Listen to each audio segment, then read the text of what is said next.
Olá, irmãos, graça e a paz do Senhor Jesus Cristo. Vamos à nossa aula após a nossa primeira avaliação. Vamos comentar sobre a avaliação na próxima aula, né? Eu estou um pouquinho distante de vocês, aqui na Espanha, né? E vou fazer algumas viagens por aqui, nessa região da Espanha, também sair um pouco aqui desse país. Então, nesse primeiro momento, vai ficar um pouquinho difícil de eu falar a respeito da prova, que eu ainda estou meio devagar, quase parando por conta do fuso horário, né? Que é um pouquinho diferente. Mas a gente não pode deixar de ministrar aula para vocês, para que a gente não tenha nenhuma perda por conta de viagens que eu tenho que fazer, como já os alunos que me conhecem sabem que às vezes é necessário, né? Eu ter de gravar essas aulas por motivo de viagem. Quanto à prova, a gente vai comentar depois, mas rapidamente aqui, apenas lembrando que bastava acessar o conteúdo da aula, né? Quem observou lá viu que não tinha nada demais, né? Era só ter um pouquinho, é lógico, de atenção, né? Na realização da prova. E boa parte dos alunos gabaritou a prova, alguns não, mas a maioria com notas boas. Isso me deixa feliz por permitir, né, que vocês prossigam nesse curso. E se alguém depois tiver alguma dúvida, pode tirar comigo direto.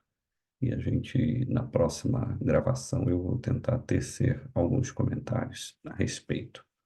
Hoje nós vamos iniciar um outro assunto que eu reputo como muito importante dentro da nossa disciplina, que é integracionismo e a antropologia antibíblica das teorias seculares.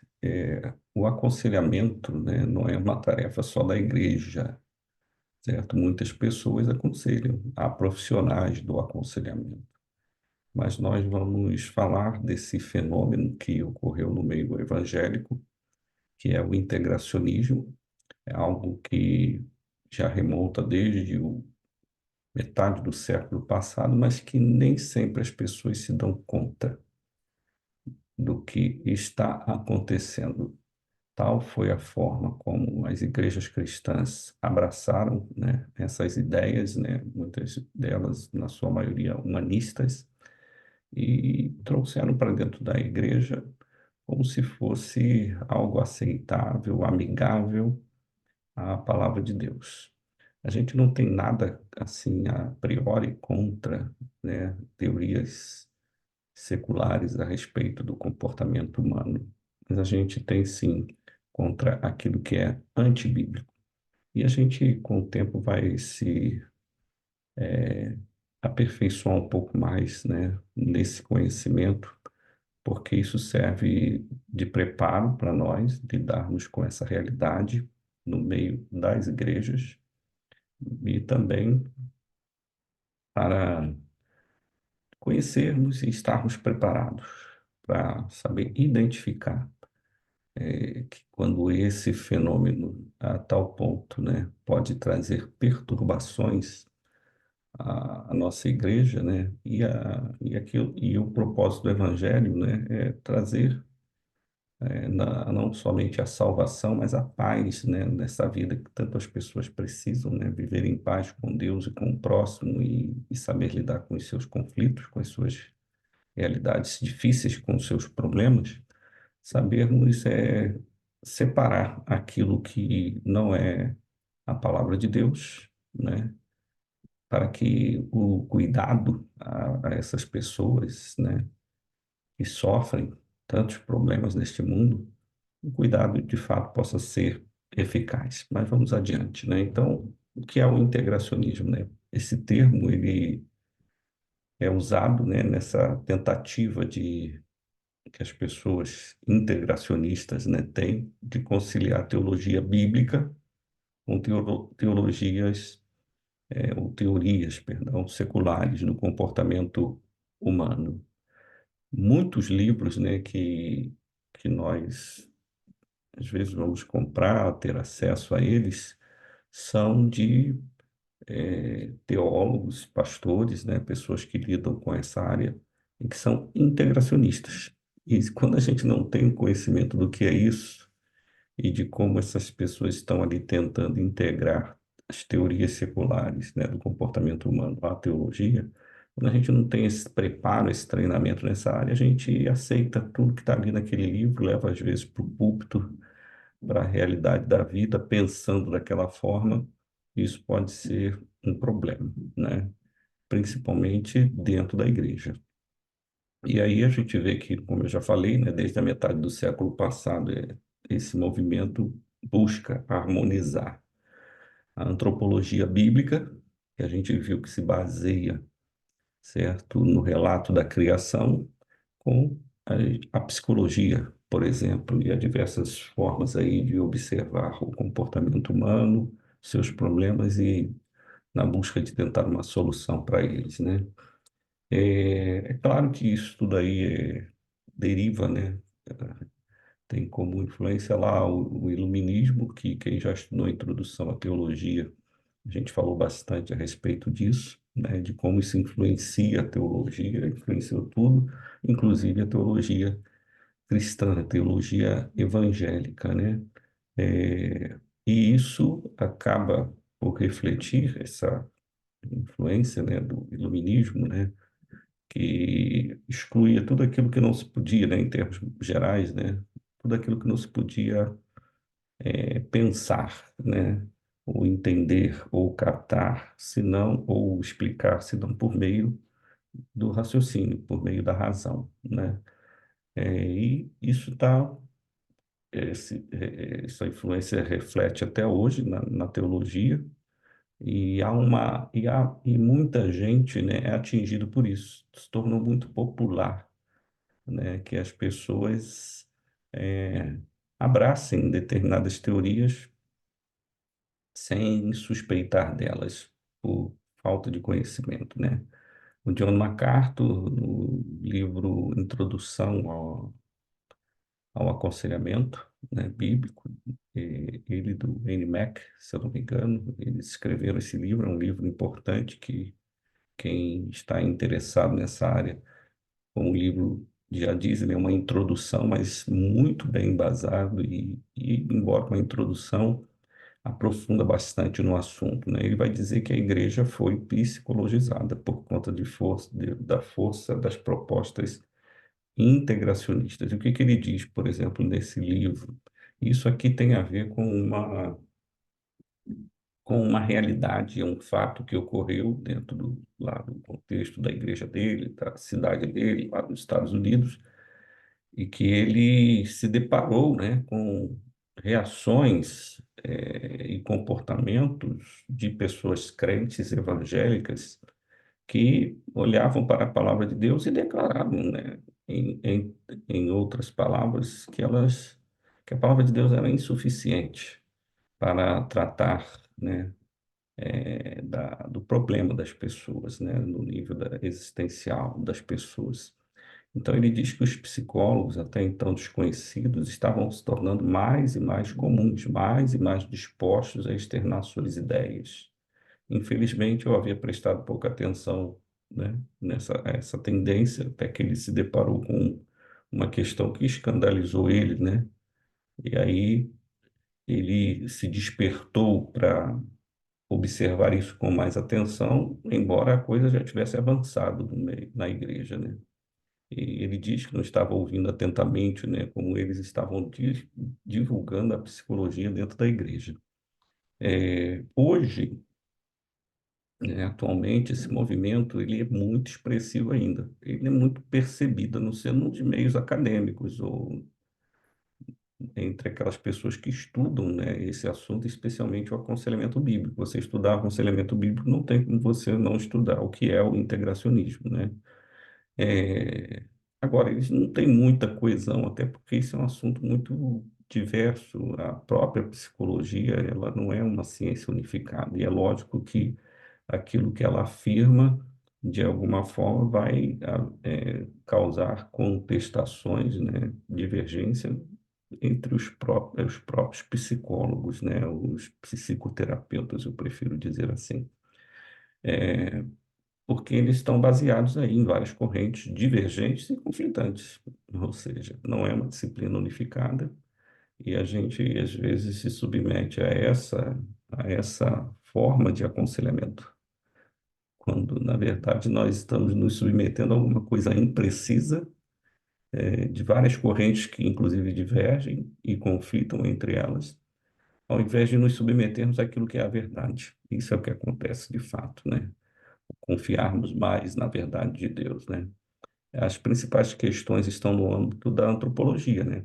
As perguntas que se fazem a respeito do que está no centro do coração do homem, que define de fato o homem, né? Que a gente tem estudado isso aí, né? Principalmente no aconselhamento bíblico 2, a gente vai falar mais.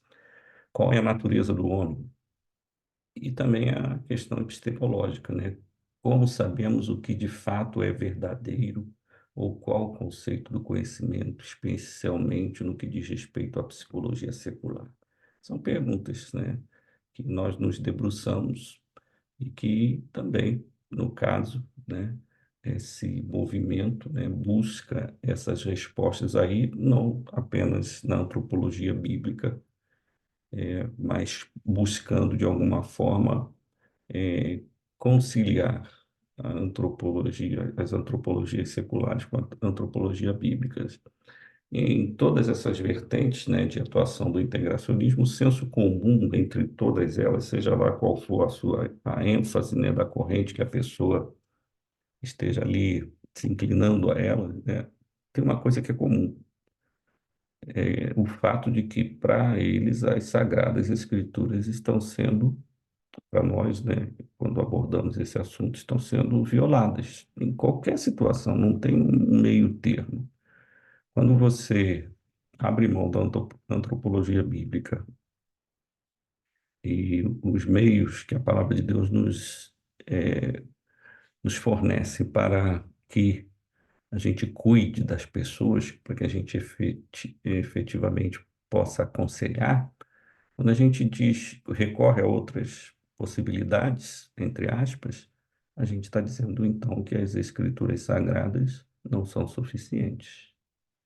E a Bíblia acaba servindo só apenas como notas, né? Meras notas introdutórias para as mensagens totalmente viciadas, né?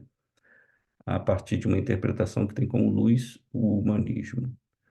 Teorias humanistas, né, infelizmente, estão em ascensão no nosso meio, mas a gente não pode esquecer que elas estão fortemente contra a palavra de Deus.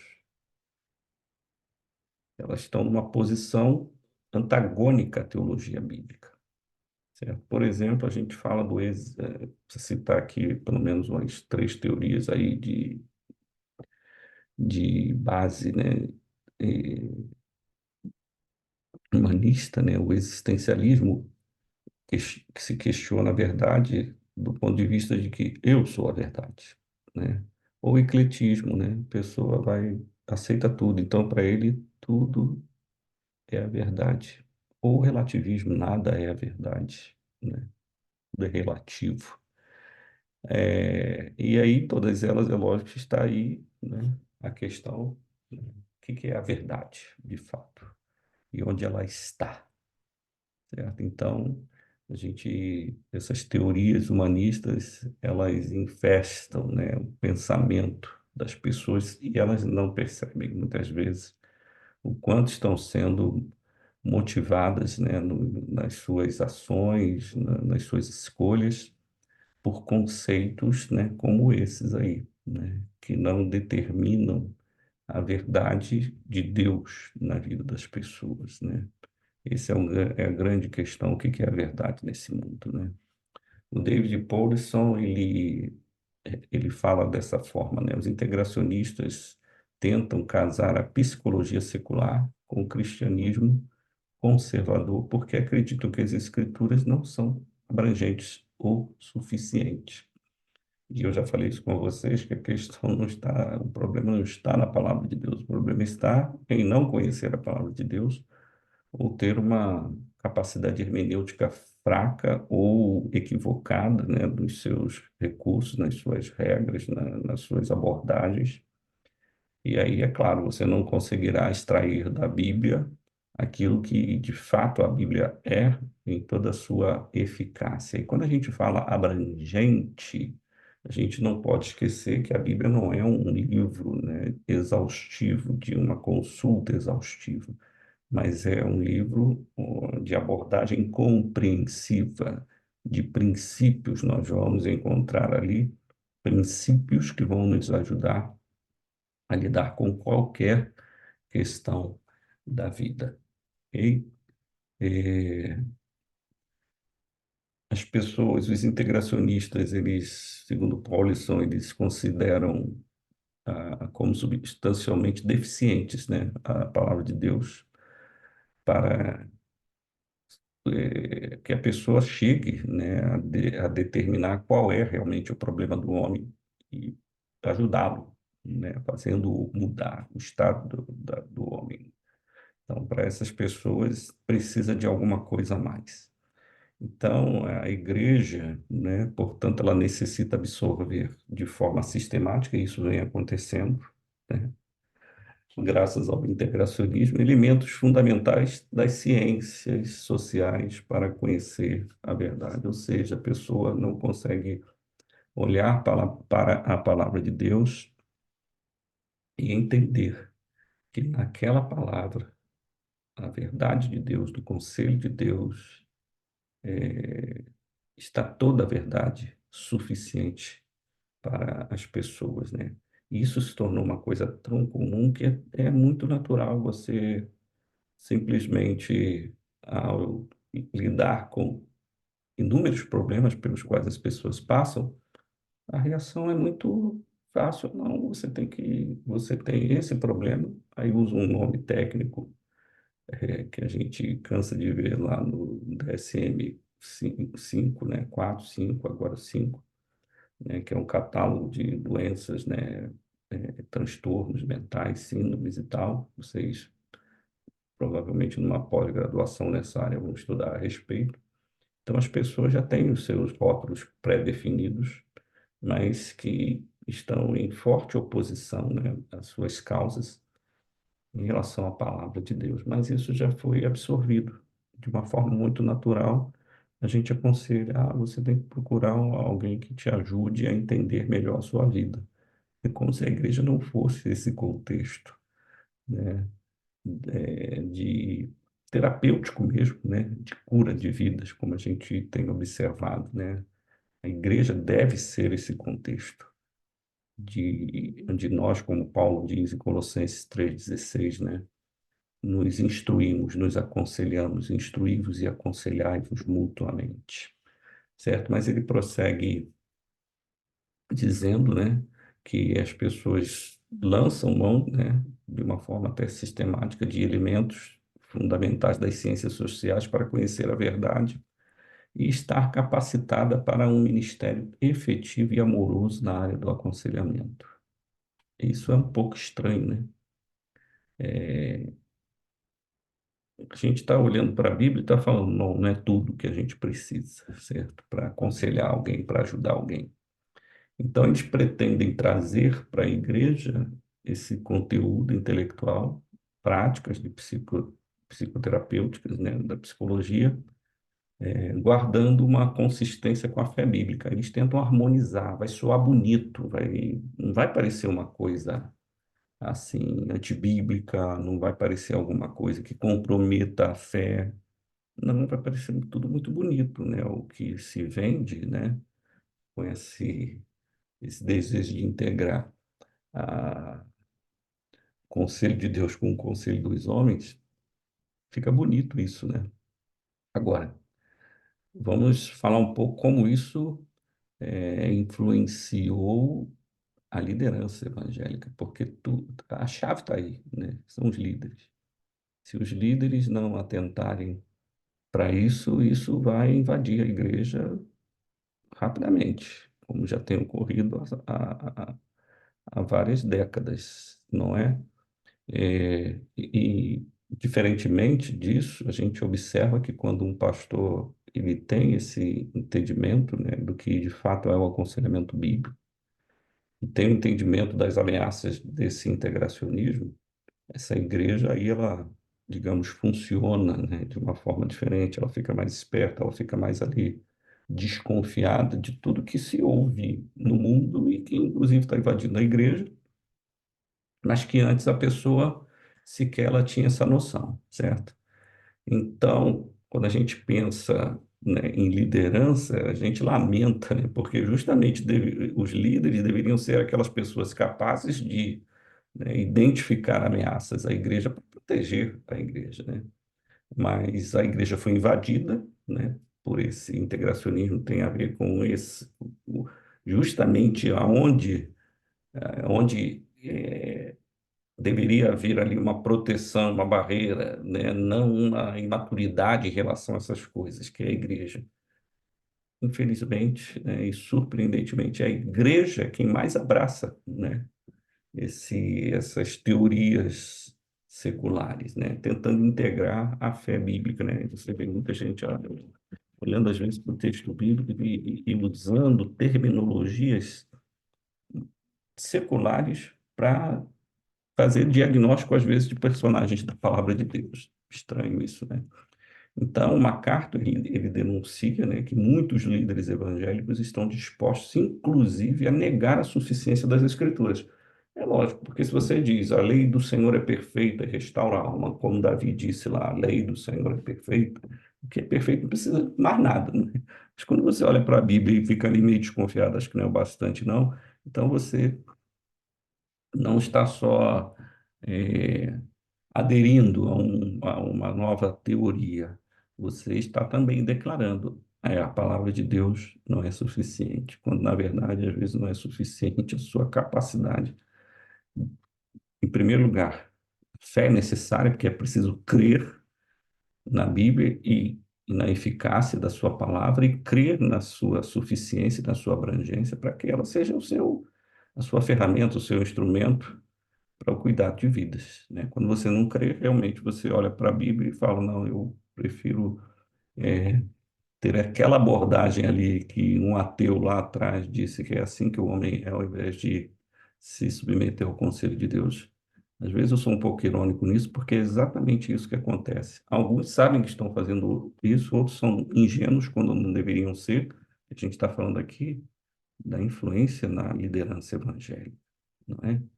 E aí ele, voltando àquela situação em que ele se depara, uma questão que foi levado para a justiça lá, diante de um juiz, o cuidado que estava a igreja fazendo com uma pessoa, e os pastores acabaram declinando um pouco onde eles deveriam ser firmes, certo? E, então, é nesse contexto que o MacArthur escreve isso, fiquei admirado e consternado ao ouvir homens que se identificavam como evangélicos testificar que a Bíblia, por si só, não contém os recursos suficientes para atender às necessidades pessoais e emocionais mais profundas. E quando a gente estuda essas histórias que aconteceram, né, nesse nosso contexto do aconselhamento bíblico, né, e a resistência a, da própria sociedade, né, em que a igreja ela tem essa capacidade de cuidar realmente das pessoas.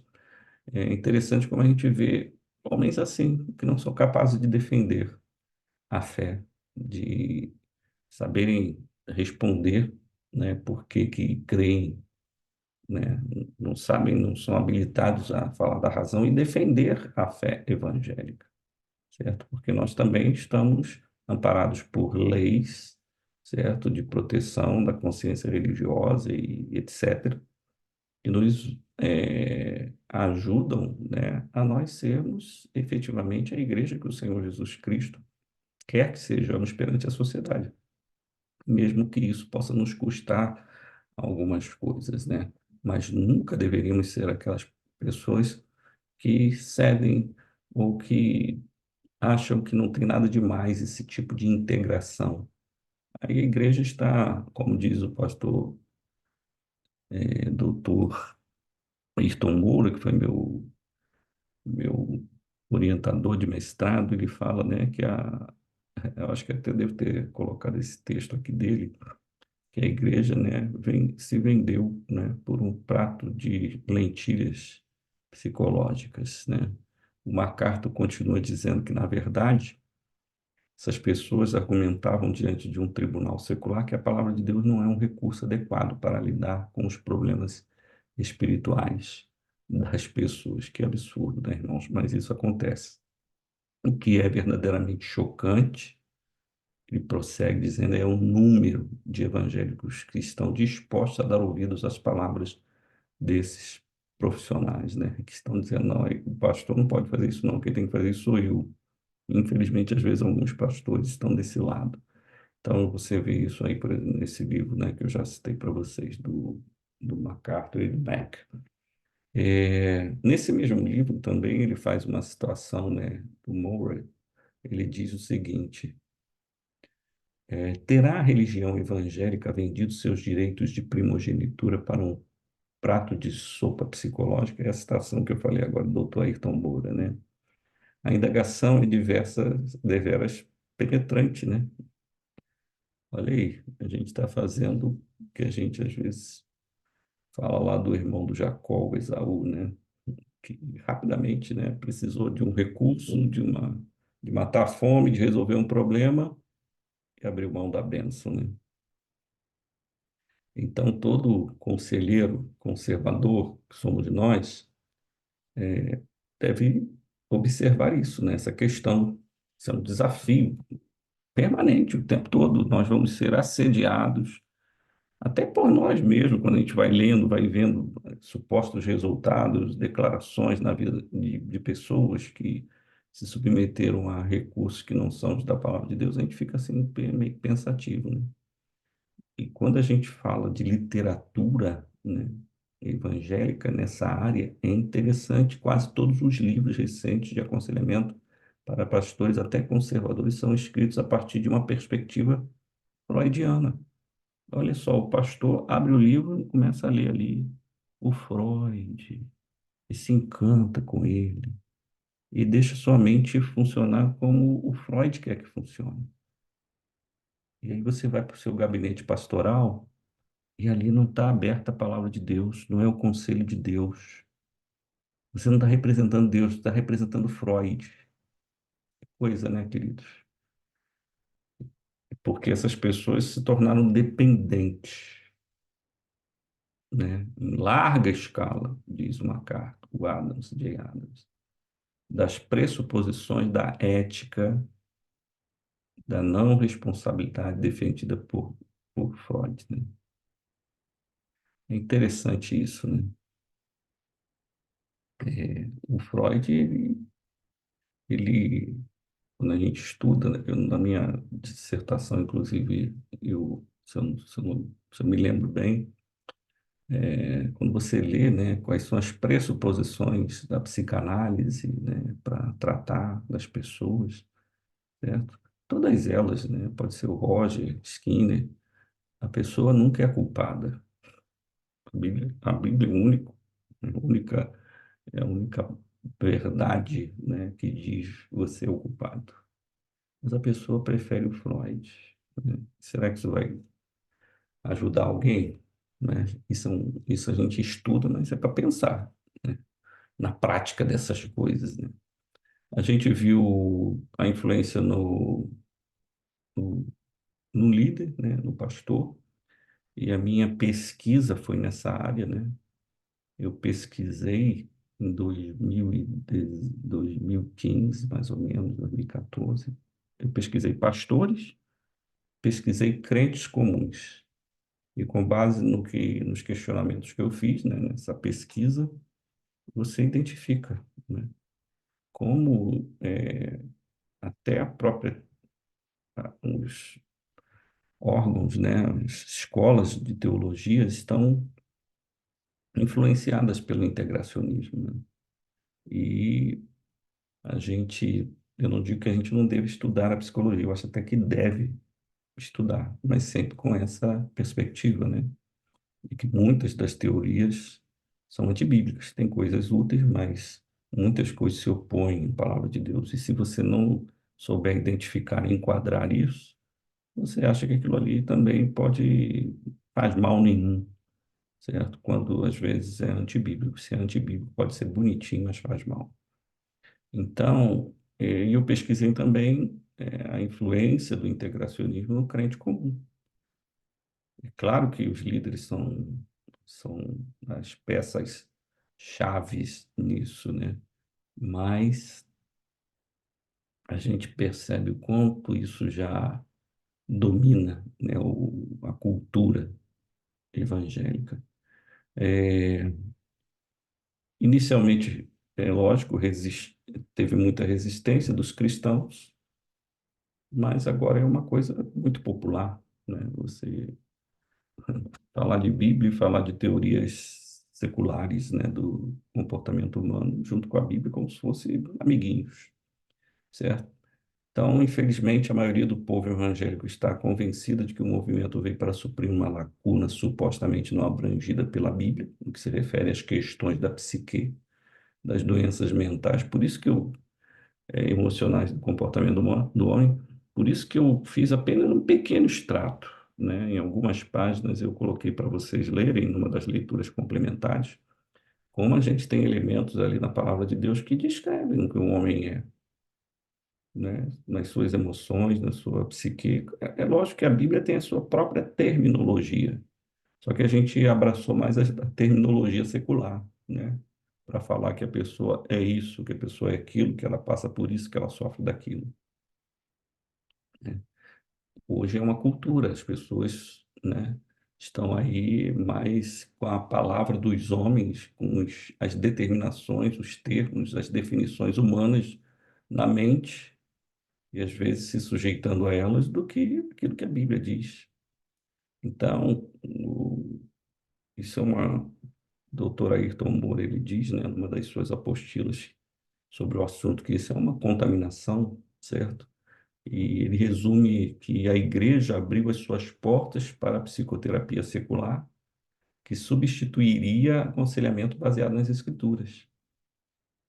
É triste, né? A constatação, né? Que foi a igreja do Deus vivo que abriu, né? Coluna e baluarte, fundamento da verdade, da fé.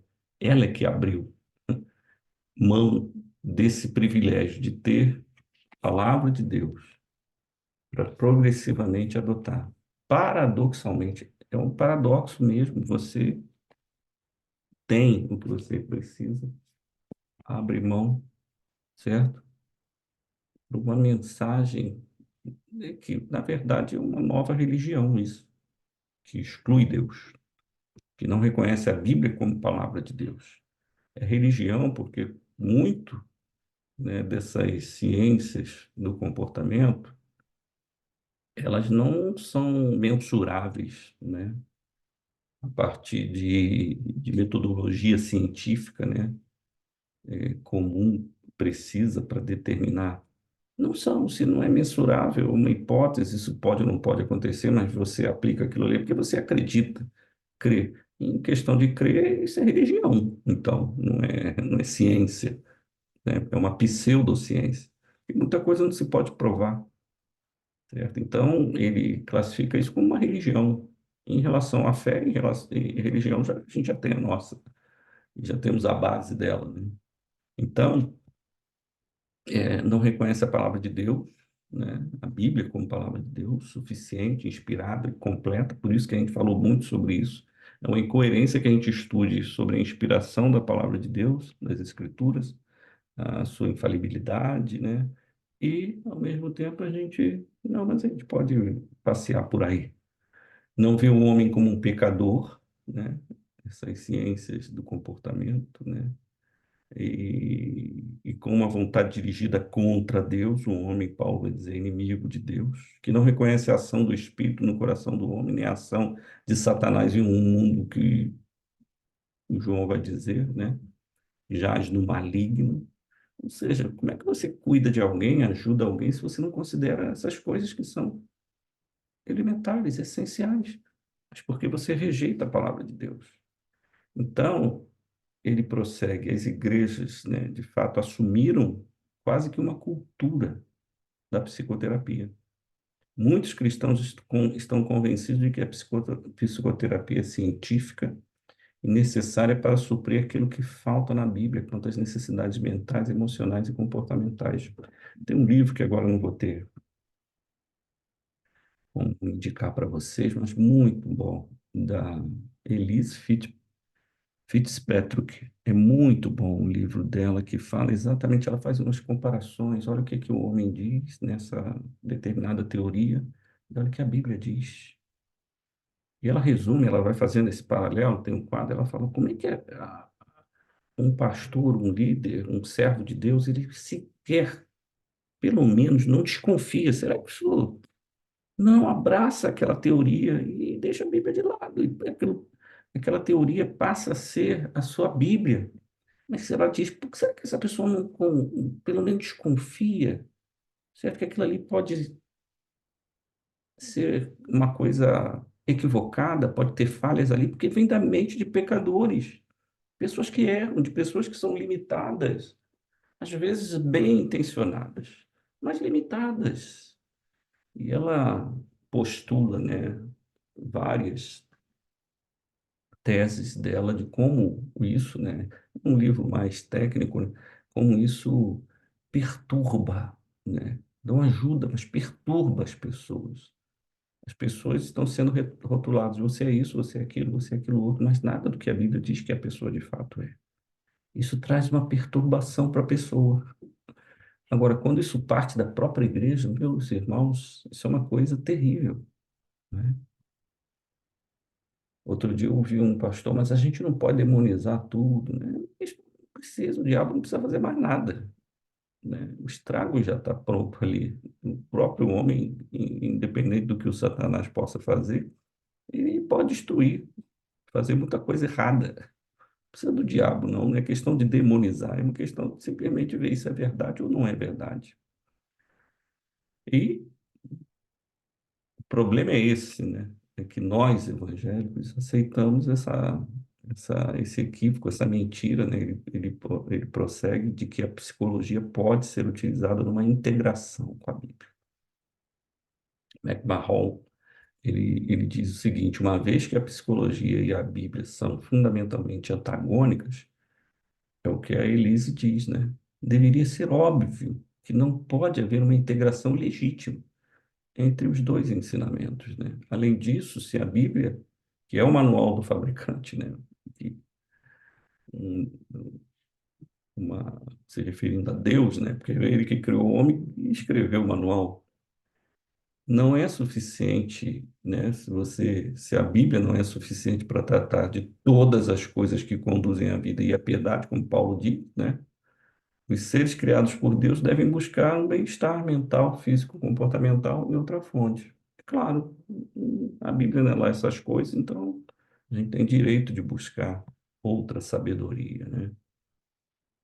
O livro que ele cita isso, né, na Psicologia na Igreja, né?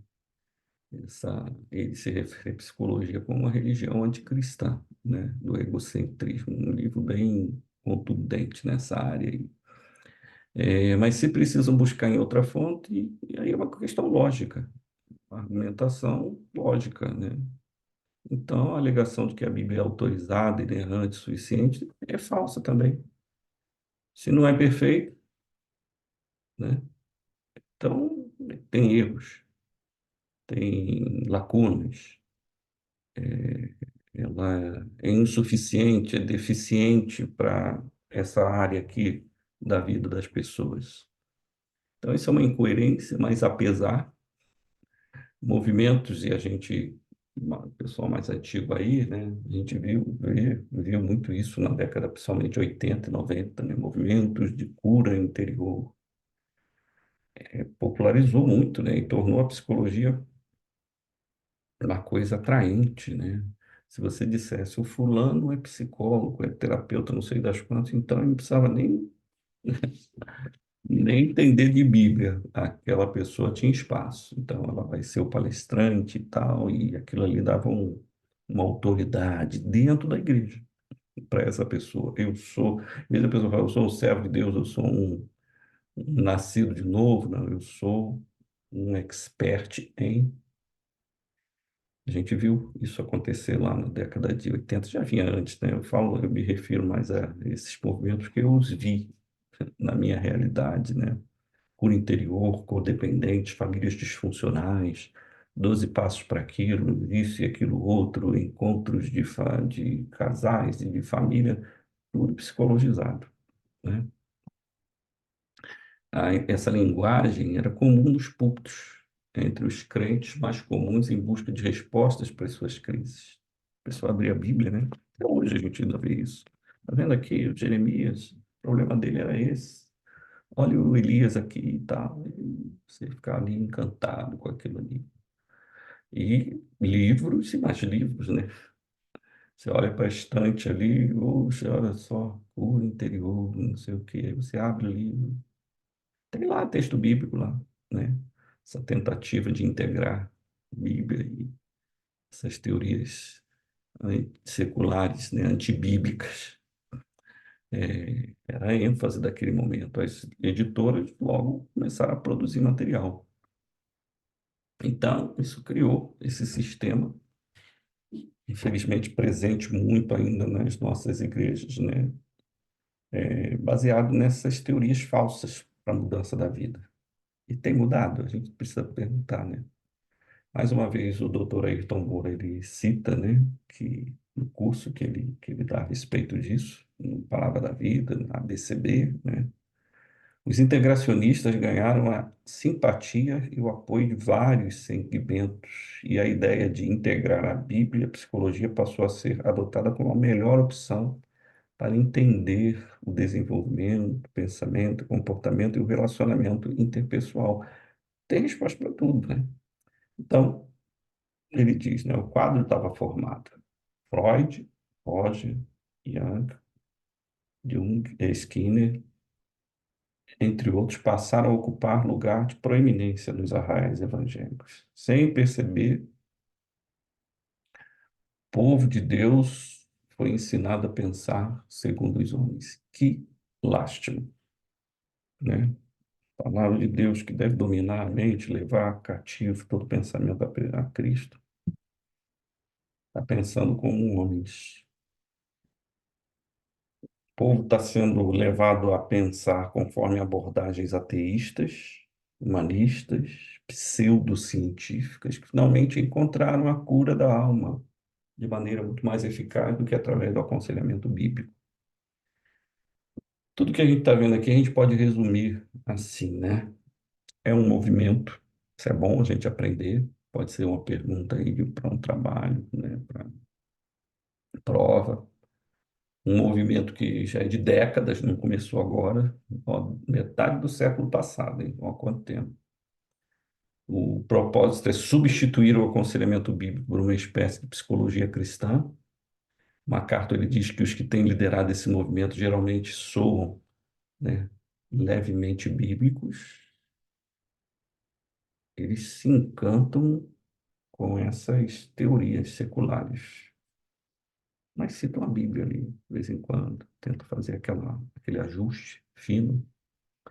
Citam as escrituras, né, misturam, isso é uma tentativa de integrar essas ideias, a Bíblia, né, a teologia, aos ensinamentos de Freud, esses homens aí, né, esses gurus, né, esses papas aí da psicoterapia, e tudo isso se contrapõe ao aconselhamento bíblico, que é a nossa disciplina, que tem o fundamento é o quê?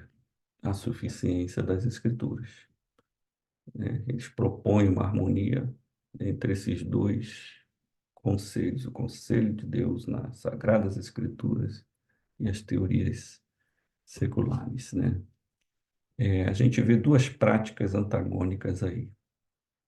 A nossa, o nosso curso aqui, né, nosso módulo, essa disciplina do nosso seminário é a proposta dos conselheiros bíblicos. E tem as propostas dos conselheiros que querem integrar a teologia com as ciências do comportamento humano. É isso que está acontecendo. As duas coisas podem caminhar juntas. Mas tem aquelas pessoas que dizem, não, só a palavra de Deus. Esse é aconselhamento bíblico. Por isso que ele tem esse nome, é bíblico, para enfatizar a Bíblia. Não é aconselhamento cristão, aconselhamento psicológico, tem um monte de nome. E aí, digamos que é um movimento, né, que se contrapõe a isso, e conselheiros bíblicos, o fundamento é a suficiência das Escrituras. Nada além disso é necessário. Então, nós estamos aqui começando a, a entender por que a necessidade, né, de nós estudarmos aconselhamento bíblico, né? Porque nós temos visto tipos de aconselhamento ocorrendo dentro da igreja e a gente começar a perceber, opa, isso aqui, né? Uma coisa é a pessoa que não conhece a palavra de Deus, que não está dentro do nosso contexto das coisas de Deus, da igreja, ela busca uma ajuda. Agora, nós, como servos de Deus, igreja do Senhor Jesus Cristo, que conhecemos a palavra de Deus, abraçarmos coisas que são antagônicas à palavra de Deus e permitir com que isso se prolifere dentro da palavra da igreja, a igreja não pode ser promotora disso. A gente, infelizmente, convive com isso. Mas a gente não pode, principalmente um líder, ser o promotor dessas coisas.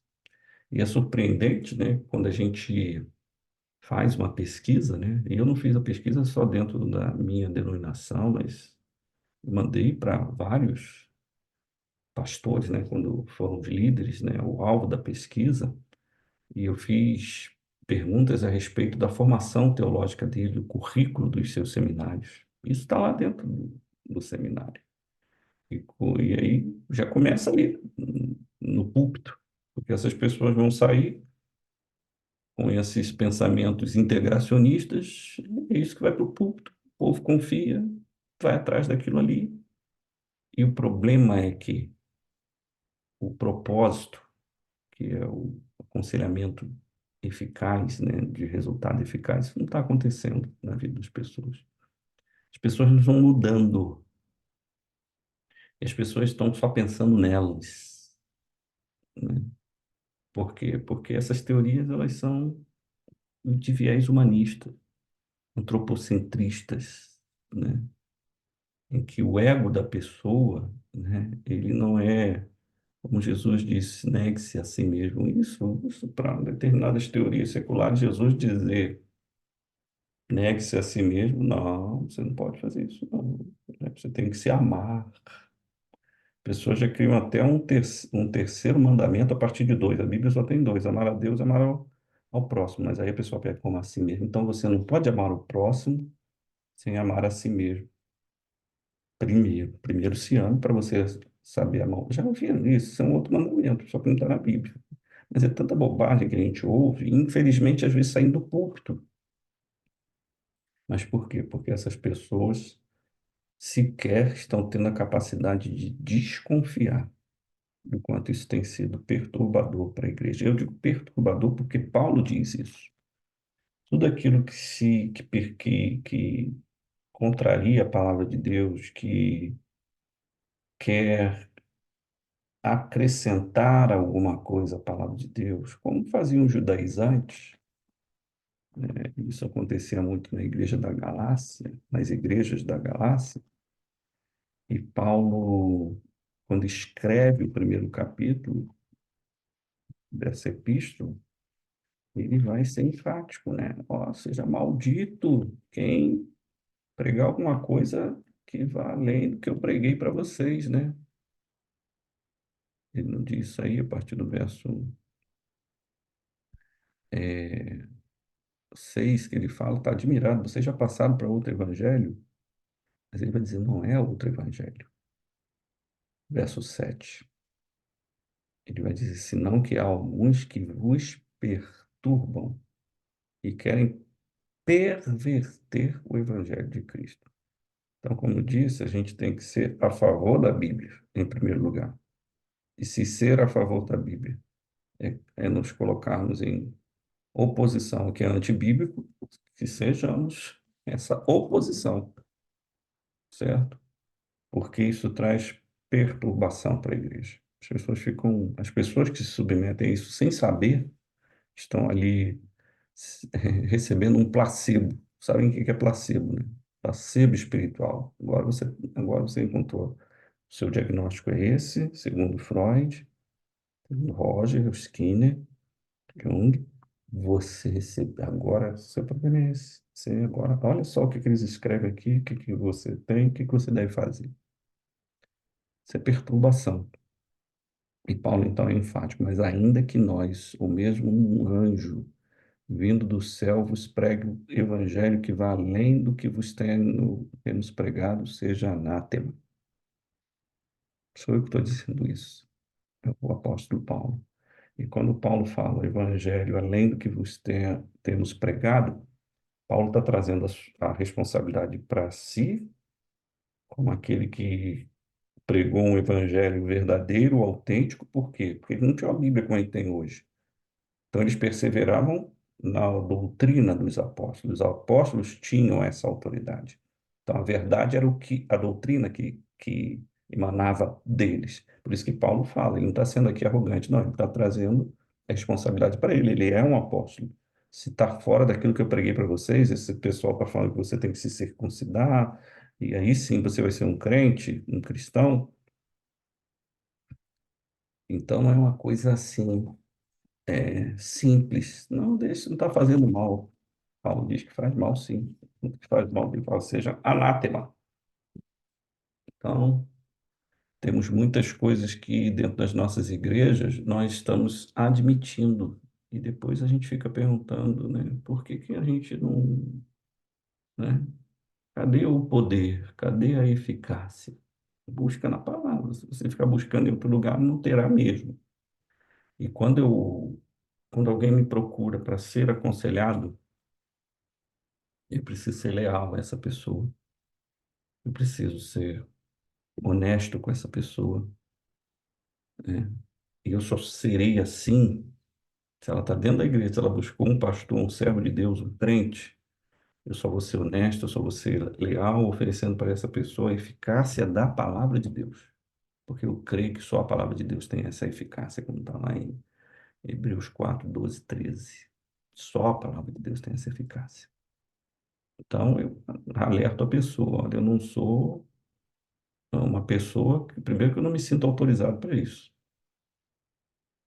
Legalmente, eu não sou autorizado a falar, por exemplo, que só um médico pode fazer, ou um profissional qualquer, de qualquer que seja a área. O meu aconselhamento é bíblico, mas é justamente isso que eu quero oferecer, porque eu creio na eficácia da palavra de Deus. E pergunto às vezes a pessoa, né? Olha, eu não vou te dizer nada que não esteja na palavra de Deus. Eu vou abrir a Bíblia e, a partir de uma antropologia bíblica, nós vamos conhecer o que está acontecendo com você. Isso que eu tenho feito há muitos e muitos anos, certo?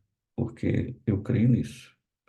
Então, quando você chega e aponta um diagnóstico que não tem base na antropologia bíblica, que está baseado no relato da criação, você não está. Eu penso que essa pessoa que buscou um pastor, buscou uma igreja, e esse pastor ou essa igreja está usando outro recurso que não seja a palavra de Deus, ela não está sendo honesta, não está sendo leal, porque Jesus disse em Mateus, né, 11, aprendei de mim.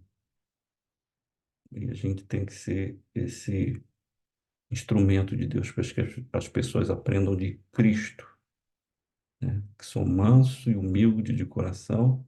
E aí ele, o único que pode dizer isso. E achareis descanso para as vossas almas. As pessoas não estão achando descanso, porque estão buscando onde não tem. Vocês vão ter uma leitura complementar. Eu não sei se eu já coloquei lá, mas se não me engano, eu já devo ter colocado lá. Acho que já é a 6. Então leiam, porque lá são várias páginas falando sobre uma crítica. aos integracionistas, né? Acho que é do David Paulison, e certamente ele fala muito melhor do que eu ali. Leiam. E, por favor, meus queridos, vocês me ajudam, e a vocês mesmos, quando vocês terminaram de ler, vocês escrevem: eu sou fulano de tal, eu acabei de fazer a leitura complementar tal. É simples, tão isso. Não adianta. Fiz as leituras, fiz todas as leituras.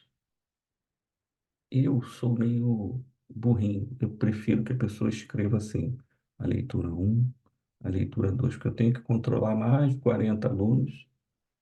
E o que que eu tive como recurso agora? Né? Vocês devem ter percebido, eu estou liberando a nota a partir do momento que a pessoa me diz. Já complementei. Às vezes eu erro, posso falhar, às vezes sim.